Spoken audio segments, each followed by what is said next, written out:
ইলিয়াস হোসেন, কনক সারওয়ার, পিনাকি ভট্টাচার্য, ওনাদের তিনজনের সাথে বিগত স্বৈরাচার ফ্যাসিবাদী আওয়ামী দুঃশাসন আমলে বিভিন্ন আন্দোলন সংগ্রামের সময় আমার যোগাযোগ ছিল এবং আমি বলবো যে বিভিন্ন সময় যখন চরম অত্যাচার নির্যাতন বা আওয়ামী ফ্যাসিবাদের প্রচণ্ড বল প্রয়োগের সময় যখন আন্দোলন অনেক সময় মনে হয়েছে যে আশার আলো আমরা দেখতে পাই নাই, তখন এই ওনারা প্রবাসে বসে আমাদেরকে যেভাবে উৎসাহ, উদ্দীপনা এবং অনুপ্রেরণা জুগিয়েছেন তা নিঃসন্দেহে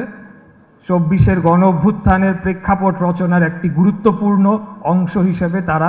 চিরকাল এই ইতিহাসে লেখা হয়ে থাকবে, এটি আমি বিশ্বাস করি। পাশাপাশি সাংবাদিক ইলিয়াস হোসেন, ওনার যে গুরুত্বপূর্ণ ভূমিকা এবং অবদান বিভিন্ন ঐতিহাসিক যে দলিলপত্র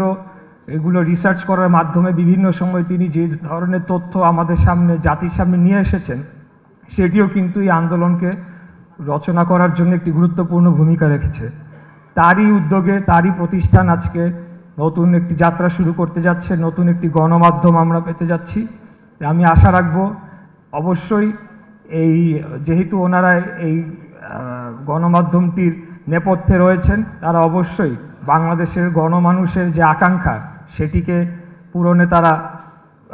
ব্যর্থ হবেন না এবং বাংলাদেশের স্বাধীনতা, সার্বভৌমত্ব এবং বাংলাদেশের গণতন্ত্র যে 3টি পয়েন্ট বলেছেন পিনাকি ভট্টাচার্য, অবশ্যই এই 3 পয়েন্টে আমার মনে হয় বাংলাদেশের কোনো জনগণই ঐক্যমত্য না হওয়ার কোনো কারণ নেই। এর পাশাপাশি বাংলাদেশের স্বাধীনতা এবং সার্বভৌমত্ব রক্ষার জন্যে আমরা বাংলাদেশ জাতীয়তাবাদী শক্তি যেভাবে অতীতে রাজপথে সক্রিয় ছিলাম এবং মিডিয়ার পাশেও আমরা থাকার চেষ্টা করেছি, একইভাবে আমরা বাংলা এডিশনের পাশেও যে কোনো প্রয়োজনে আমরা থাকবো ইনশাল্লাহ, এবং আমরা বাংলাদেশকে একটি গণতান্ত্রিক এবং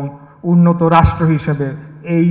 দক্ষিণ পূর্ব এশিয়ার সবচাইতে শক্তিশালী রাষ্ট্র হিসেবে একদিন গড়ে তুলব,